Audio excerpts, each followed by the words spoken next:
Students, आज हम पढ़ेंगे pre 9th class mathematics chapter number 1 matrices and determinants. हमारा ये चैप्टर नंबर 1 है। सबसे पहले अब हम बात करेंगे मैट्रिसेस की कि मैट्रिसेस क्या होते हैं। लेकिन मैट्रिसेस क्योंकि इसमें एक से ज्यादा जो तादाद हो उसको मैट्रिसेस कहा जाता है, लेकिन जो उसका सिंगल हो वो मैट्रिक्स होता है। तो बच्चों, मैट्रिक्स बेसिकली एक रेक्टेंगुलर फॉर्म होती है जो रिप्रेजेंटेड करता है रियल नंबर्स को, या इसमें होल नंबर्स भी हो सकते हैं, उन दोनों को ये रिप्रेजेंट करता है। तो उसकी जो रिप्रेजेंटेशन है रेक्टेंगुलर फॉर्म में, साथ उसके हम राइट और लेफ्ट दोनों साइड पर हम स्क्वायर ब्रैकेट का जो इस्तेमाल करते हैं, तो उसकी जो कवरिंग है यानी क्लोजिंग, नंबर्स की क्लोजिंग रेक्टेंगुलर शेप में, वो बेसिकली कहलाता है, उसे कहा जाता है मैट्रिक्स। इसको मैट्रिक्स कहा जाता है। इसके लिए हमें नंबर्स की तादाद जो उनसे वो रेक्टेंगुलर फॉर्म में भी लिखी जा सकती है, स्क्वायर फॉर्म में भी लिखी जा सकती है। जैसे लेट्स सपोज मैं एक मैट्रिक्स लिखूं 3 -2 1 and 4। अब स्टूडेंट्स देखें, ये हमारे पास हमने मैट्रिक्स लिखा और ये बजाय देखा जाए तो एक स्क्वायर फॉर्म में लिखा जा रहा है। ये भी आपका मैट्रिक्स होगा कि जिसमें जो एंट्रीज हैं, इसकी करस्पॉन्डिंग जो एंट्रीज हैं वो आपकी रेक्टेंगुलर शेप में भी हो सकती हैं, स्क्वायर फॉर्म में भी हो सकती हैं। और इन मैट्रिसेस को हम, अब जैसे ए और बी दोनों मैट्रिसेस हैं, इनको जो रिप्रेजेंट किया जाता है, जिससे हम शो करते हैं, वो इंग्लिश अल्फाबेटिक से A to Z तक हम किसी से भी उसको रिप्रेजेंट कर सकते हैं, जो कि बता रहा होता है कि ये एक A हमारे पास मैट्रिक्स है, दूसरा B हमारे पास मैट्रिक्स है। तो बच्चों, ये बेसिक इंट्रोडक्शन है इसका मैट्रिक्स का कि मैट्रिक्स क्या होता है। अब स्टूडेंट्स, हम आते हैं अपनी एक्सरसाइज 1.1 पर, जिसका पहला सवाल है question number 1, find out order of matrices, कि हमने ऑर्डर फाइंड करना है मैट्रिसेस का। अब स्टूडेंट्स, ऑर्डर ऑफ मैट्रिक्स क्या होता है?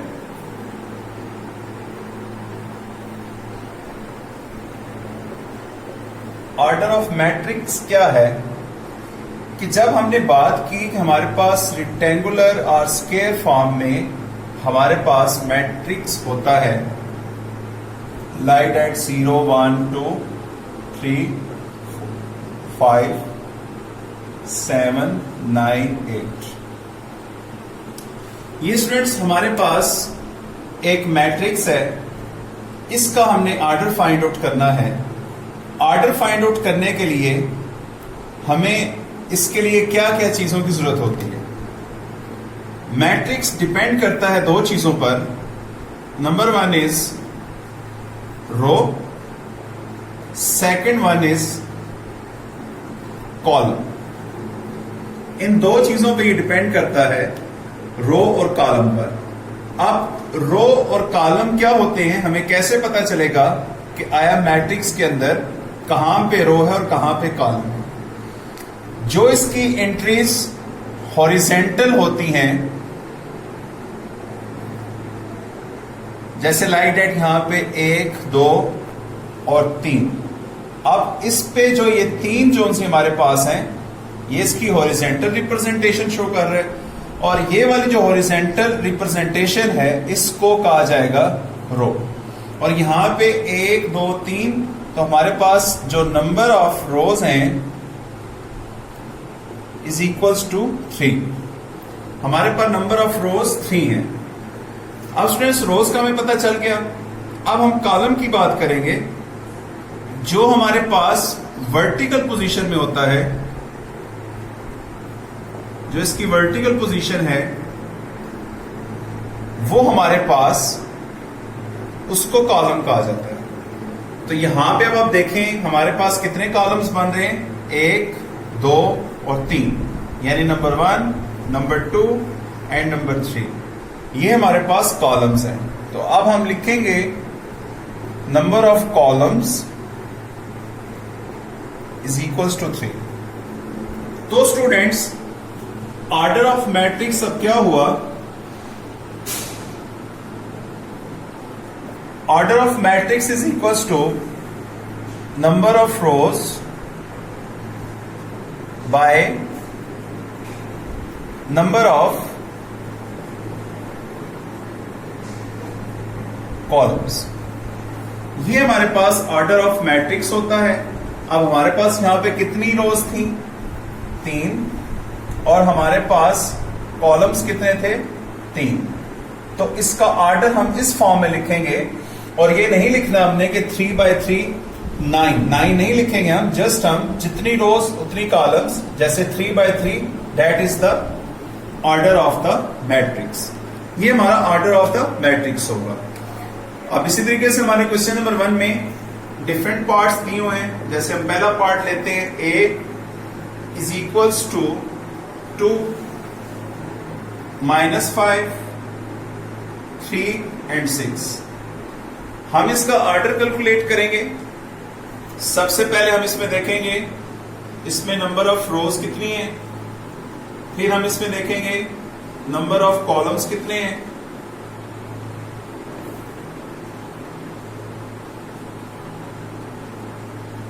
दोनों चीजें हम इसके अंदर देखेंगे।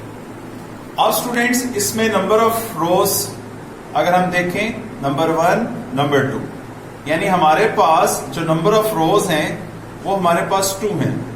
नंबर ऑफ कॉलम्स देखते हैं हम इसमें कि जो हमारे पास वर्टिकल पोजीशन में है वो भी हमारे पास 2 है, यानी 2। नंबर ऑफ कॉलम्स भी हमारे पास 2 हो गए। तो स्टूडेंट्स, हम इसका ऑर्डर लिखेंगे, order of matrix is equals to 2 by 2 means number of rows by number of columns। ये हमारे पास इसका ऑर्डर होगा। इसी तरह स्टूडेंट्स, पार्ट नंबर 2 भी, उसका भी सेम ऑर्डर है। अब जो सी हमारे पास है यहां पर जो गिवन है,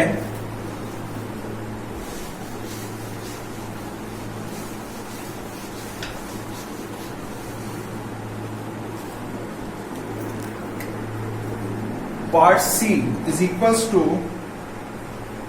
2 and 4। अब स्टूडेंट्स यहां पे देखें, हमारे पास ये मैट्रिक्स दिया हुआ है। अब इसके ऑर्डर के लिए हम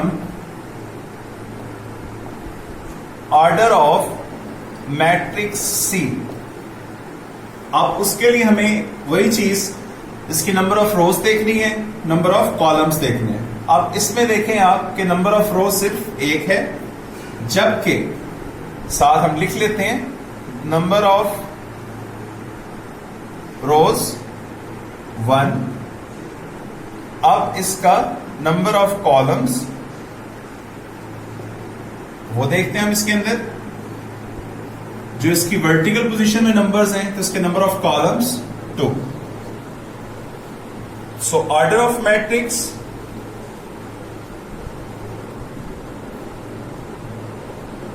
C is equals to number of rows,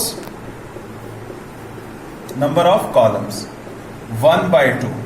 ये इसका ऑर्डर हो जाएगा। इसी तरीके से स्टूडेंट्स, हमारा पार्ट डी है।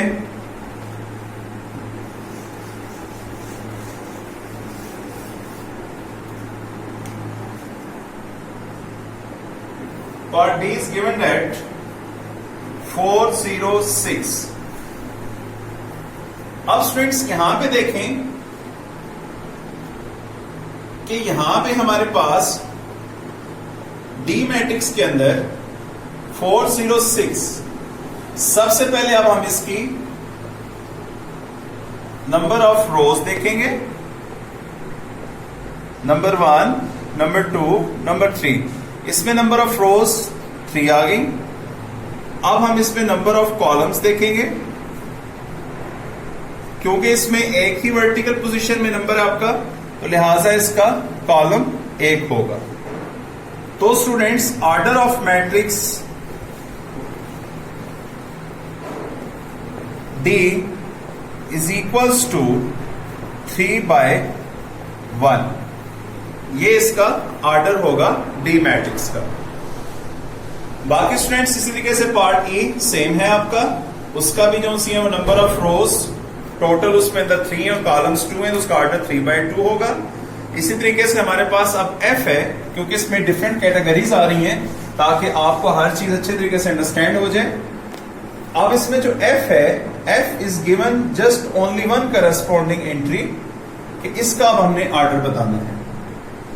अब इसमें सबसे पहले हम देखेंगे students number of rows in matrix F. अब number of row just one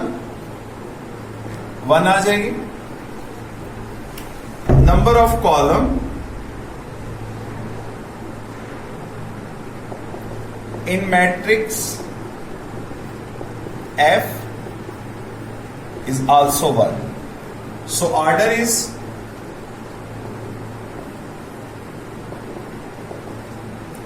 order of matrix F is 1/1.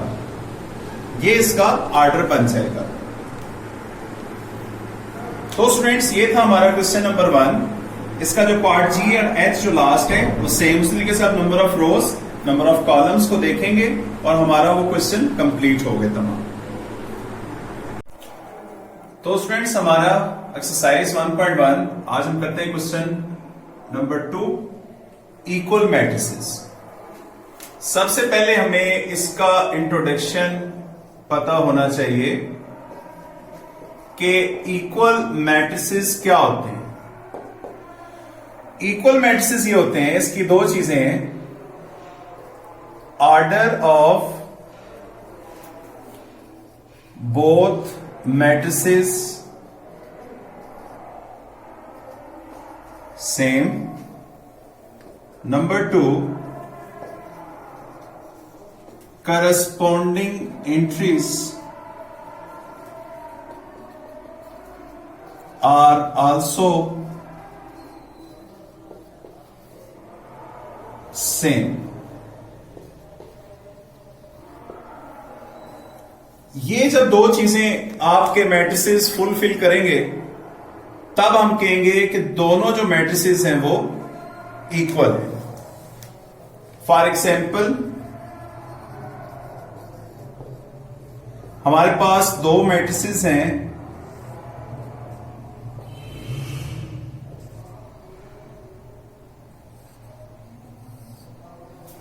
इसी तरह हमारे पास एक मैट्रिक्स बी है,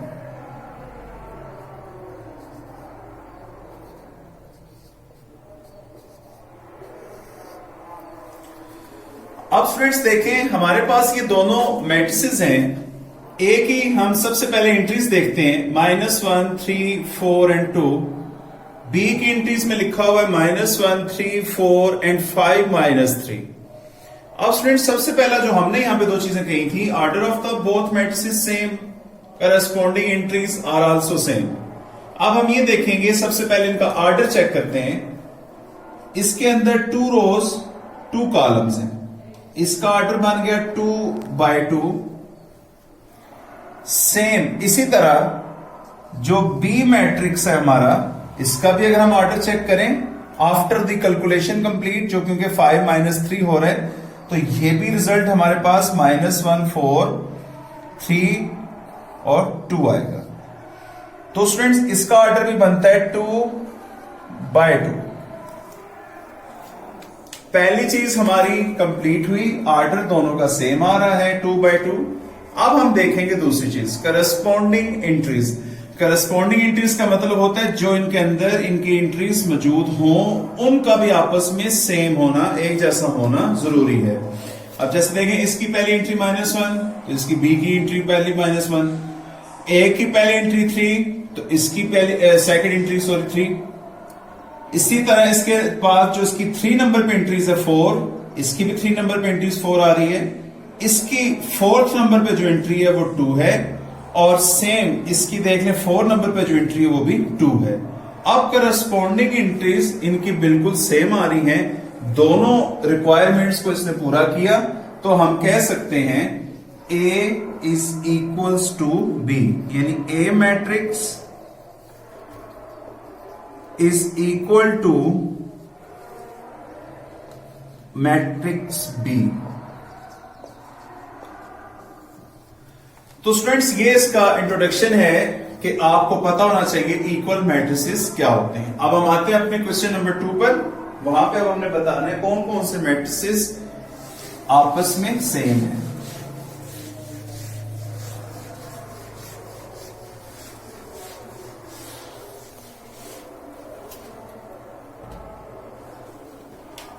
अब हम लिखते हैं तमाम मैट्रिसेस को। ए हमारे पास गिवन है 3, बी हमारे पास गिवन है 3 and 5, सी हमें गिवन है 5 - 2, डी हमें गिवन है 5 and 3, ई हमें गिवन है 4 6 0 2, एफ हमें गिवन है 2 and 6, जी मैट्रिक्स हमें गिवन है 3 - 1 3 + 3, ई मैट्रिक्स हमें गिवन है 4 6 0 2,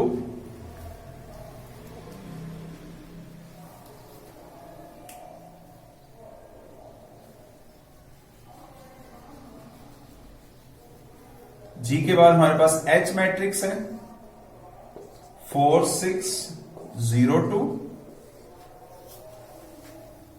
आई मैट्रिक्स हमें गिवन है 3 and 3 + 2, और last one is J matrix हमें गिवन है 2 + 2 2 - 2 2 + 4 2 + 0। ये स्टूडेंट्स हमारे मैट्रिसेस हैं। अब हम इनमें देखेंगे, सबसे पहली जो चीज हमने कही, सबसे पहले हम तमाम के ऑर्डर्स लिखेंगे।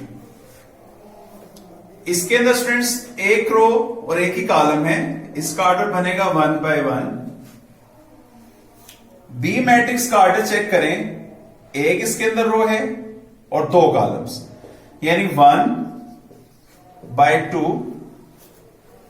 अब सी मैट्रिक्स में देखिए स्टूडेंट्स 5 - 2, इसको हम सॉल्व करें तो हमारे पास 3 आता है।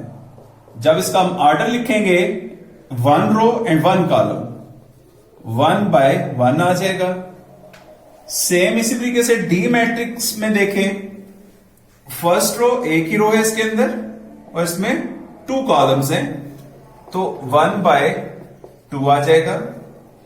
इसी तरीके से स्टूडेंट्स ई के अंदर देखें, इसके अंदर 2 रोज और 2 कॉलम्स हैं, तो इसका जो ऑर्डर बनेगा वो 2 by 2 बनेगा। सेम इसी तरीके से स्टूडेंट्स हमारे पास एफ मैट्रिक्स में देखें, इसके अंदर भी 2 रोज और 1 कॉलम होगा इसके अंदर, यानी इसका 2 by 1 होगा। सेम इसी तरह स्टूडेंट्स जी के अंदर इसको हम सॉल्व कर लेते हैं। 3 में से 1 माइनस करें 2, 3 में 3 को ऐड किया 6, इसके अब 2 रोज और 1 कॉलम है इसका, तो ये 2 by 1 हो जाएगा। सेम इसी तरीके से स्टूडेंट्स एच के अंदर देखें, इसका जो ऑर्डर है, इसकी 2 रोज और इसकी 2 कॉलम्स हैं, तो 2 by 2 हो जाएगा। सेम इसी तरीके से स्टूडेंट्स आई मैट्रिक्स के अंदर इसको हम पहले सॉल्व कर लेते हैं। 3 और 3 + 2 5, इसका हम ऑर्डर लिखेंगे, इसके अंदर भी फर्स्ट रो सेकंड, यानी इसके अंदर 2 कॉलम और 1 रो है, तो ये 1 by 2। सेम इसी तरीके से जे के अंदर हम देखेंगे, इसको पहले सॉल्व कर लें। 2 + 2 is 4, 2 - 2 is 0, 2 + 4 is 6, 2 plus 0 is 2। तो इसका ऑर्डर भी बना, इसमें 2 रोज 2 कॉलम्स हैं, 2/2। अब स्टूडेंट्स देखें कि हमने ऑर्डर्स लिख लिए तमाम मैट्रिसेस के।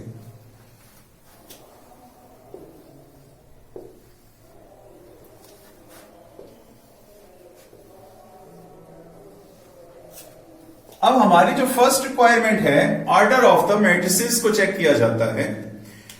अब स्टूडेंट्स देखें, ए मैट्रिक्स का ऑर्डर है 1/1, जबकि सी मैट्रिक्स का ऑर्डर भी है 1/1। अब ऑर्डर तो सेम आ रहा है, लेकिन हमने इस दूसरी चीज क्या देखनी है, उनकी करस्पॉन्डिंग एंट्रीज को भी देखना है कि आया वो भी सेम है कि नहीं। अब देखें, ए की करस्पॉन्डिंग एंट्री 3 है, तो सी की भी करस्पॉन्डिंग 3 है, तो लिहाजा ए मैट्रिक्स इक्वल किसके है, सी के। हम एक चीज लिख देंगे, ए इज इक्वल्स टू सी, ये हमारे पास इक्वल हो गए। इसी तरीके से स्टूडेंट्स देखें, हमारे पास बी मैट्रिक्स का ऑर्डर है 1/2, जबकि डी मैट्रिक्स का ऑर्डर भी 1/2 है। उसके एक चीज तो फुलफिल कर रहे हो, लेकिन हमने साथ का करस्पॉन्डिंग एंट्रीज जो सी हैं वो सेम होनी चाहिए। तो 3, 5, 5 और 3। अब इसकी जो करस्पॉन्डिंग एंट्रीज हैं वो सेम है, लेकिन उनकी जो तरतीब है वो सेम नहीं है। लिहाजा ये जो हमारे पास बी और डी है, ये मैट्रिसेस सेम नहीं होंगे, क्योंकि करस्पॉन्डिंग का मतलब ये स्टूडेंट्स कि उनकी जो पोजीशन है, position of the entries also भी सेम, वो भी सेम होनी चाहिए। तो हम बी को डी के इक्वल नहीं कह सकते। सेम इसी तरीके से स्टूडेंट्स हमारे पास जो है अब इसके साथ हम देखेंगे 3 और 5 वाली एंट्रीज कहां पे है। अब 1/2 ऑर्डर बी का भी है, 1/2 ऑर्डर आई का भी आ रहा है।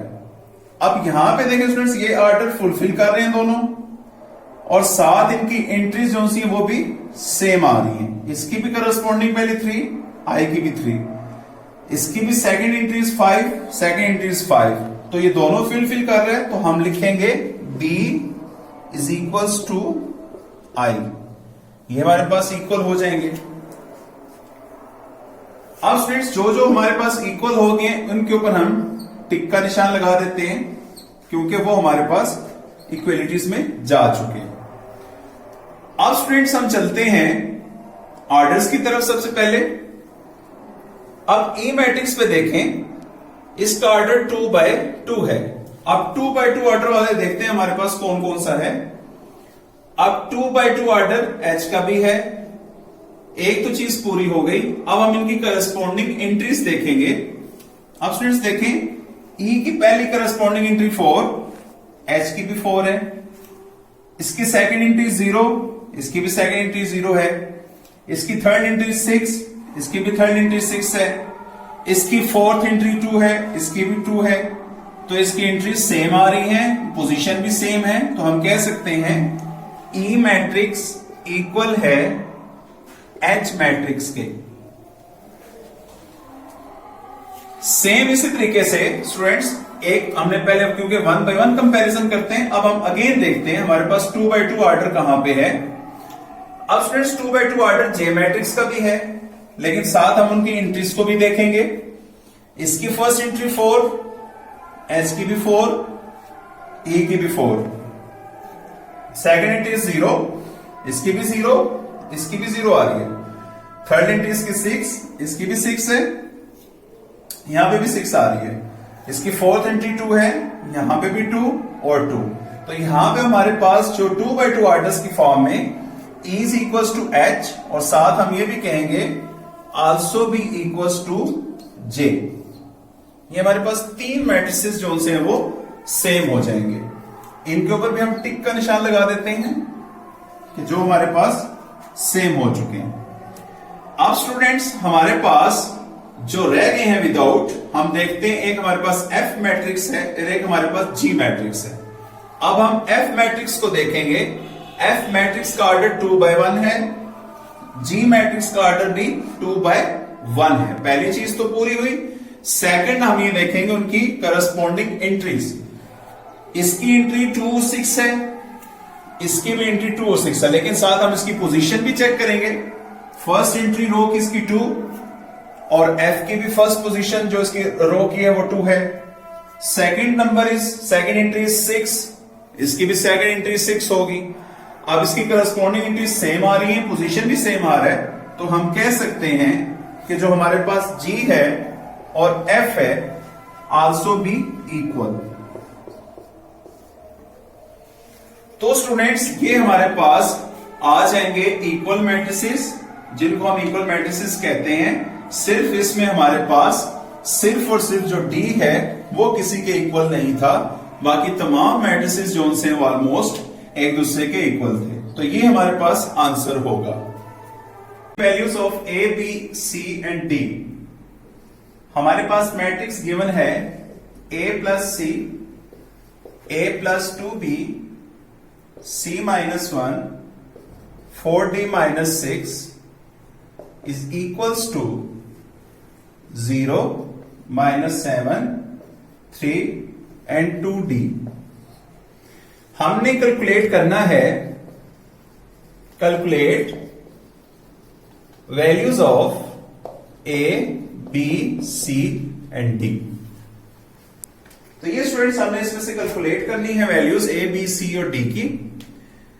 हमारे पास बजाय देखा जाए तो हमारे पास यहां पे दो मैट्रिसेस हैं, एक हमारा लेफ्ट हैंड साइड पे है, एक हमारा राइट हैंड साइड पे है। तो जब सेंटर में इक्वल है, इसका मतलब यह है कि ये वाला मैट्रिक्स इक्वल है इस वाले मैट्रिक्स से। तो जब इक्वल हो जाते हैं मैट्रिसेस, तो उसकी फिर जो नंबर्स गिवन होते हैं वो उस नंबर के हिसाब से आपस में इक्वल हो जाते हैं। अब स्टूडेंट्स आप देखें a प्लस सी इसका पहला नंबर, तो ये इक्वल होगा 0 के। a प्लस 2b इक्वल होगा -7 के। c माइनस 1 इक्वल होगा 3 के। 4d माइनस 6 इक्वल होगा 2d के। अब हम लिखते हैं by comparing values of matrices a plus C is equal to 0, इसको इक्वेशन नंबर 1 का नाम दे दें। a plus 2b equal to -7, इसको इक्वेशन नंबर 2 का नाम दे दें। c minus 1 is equal to 3, इसको इक्वेशन नंबर 3 का नाम दे दें। 4d minus 6 equal to 2d, इसको इक्वेशन नंबर 4 का नाम दे दें। अब स्टूडेंट्स यहां से हम देखेंगे कि वैल्यूज का सिलसिला शुरू करते हैं फाइंड आउट करने का। फर्स्ट टर्म देख लें, हमारे पास जो फर्स्ट इक्वेशन ए प्लस सी, यहां से कोई पॉसिबिलिटी नहीं फिलहाल वैल्यू निकलने का। a plus 2b is equal to -7, यहां से भी कोई पॉसिबिलिटी नहीं फिलहाल कोई वैल्यू निकलने का। c माइनस 1 इक्वल टू 3, यहां से हमारे पास पॉसिबिलिटी है कि हम एक आध वैल्यू कैलकुलेट कर लें। हम लिखेंगे अब from equation number 3 c minus 1 equal to 3, -1 अब हम शिफ्ट करेंगे उस तरफ, तो 3 में ऐड हो जाएगा 1, तो c की वैल्यू हमारे पास आ गई 4, जो हमारे पास फाइंड आउट हो गई। अब इसी c की वैल्यू को 4 को देखेंगे कहां पे c मौजूद होगा, तो वहां पे हम दूसरे इसमें रियल नंबर की वैल्यू भी फाइंड कर सकते हैं। अब अगर हम इक्वेशन नंबर 1 में देखें तो a plus C equal to 0 है। अगर हम यही put c is equal to 4 in equation 1, a plus C equal to 0, a plus 4 equal to 0। 4 को हम इक्वल से उस तरफ शिफ्ट करेंगे तो a इज इक्वल टू -4। ये हमारे पास दूसरी वैल्यू भी आ गई। अब स्टूडेंट्स हम देखते हैं कि जो और वैल्यू जो पॉसिबल है निकलने के लिए, अगर हम इक्वेशन नंबर 4 देखें, यहां पे रियल नंबर d यूज हो रहा है दोनों साइड्स पर। यहां से हम वैल्यू कैलकुलेट करते हैं from equation 4d minus 6 equal to 2d। अब फ्रेंड्स d वाले जो कोफिशिएंट के साथ है उसको एक तरफ शिफ्ट कर लें, कांस्टेंट को दूसरी तरफ ले जाते हैं हम, क्योंकि ये प्लस के साथ है, यहां आएगा तो माइनस होगा 2d, और ये -6 उस तरफ जाएगा तो ये पॉजिटिव हो जाएगा +6। 4d में से 2d निकालें 2d, यहां पे हमारे पास आ गया 6। तो यहां से अब हम 2 को डिवाइड कर देंगे बोथ साइड ताकि d की वैल्यू कैलकुलेट हो सके। तो स्टूडेंट्स d की वैल्यू आ गई हमारे पास 3। अब लास्ट वैल्यू हमारे पास निकालने वाली रह गई है, हमारे पास a भी निकल चुका है, c भी निकल चुका है, d भी। अब हमारे पास b की वैल्यू जो नहीं फाइंड आउट हुई अभी तक, तो अब हम बढ़ेंगे इक्वेशन नंबर 2 की तरफ। हम लिखेंगे in equation 2 put a is equal to -4, a plus 2b equal to -7। यहां पे अब हम a की वैल्यू पुट करते हैं -4 प्लस 2b -7। अब स्टूडेंट्स यहां से जो कांस्टेंट उनको एक तरफ करेंगे हम, 2b is equal to -7 plus 4, 2b is equal to 7 बड़ा है, इसके साथ साइन माइनस का, +4 -3। तो अब हमें b की वैल्यू चाहिए, तो b के साथ जो 2 है वो बोथ साइड्स डिवाइड हो जाएगा। तो स्टूडेंट्स b की वैल्यू हमारे पास आ गई -3/2, जो कि हमारी चारों की चारों वैल्यूज कैलकुलेट हो चुकी हैं, जिसमें कि c की वैल्यू 4, a की वैल्यू -4, d की वैल्यू 3 और b की वैल्यू -3/2। तो ये स्टूडेंट्स हमारी वैल्यूज थी जो हमने कैलकुलेट कर ली, और साथ में हमारी एक्सरसाइज 1.1 भी कंप्लीट हुई।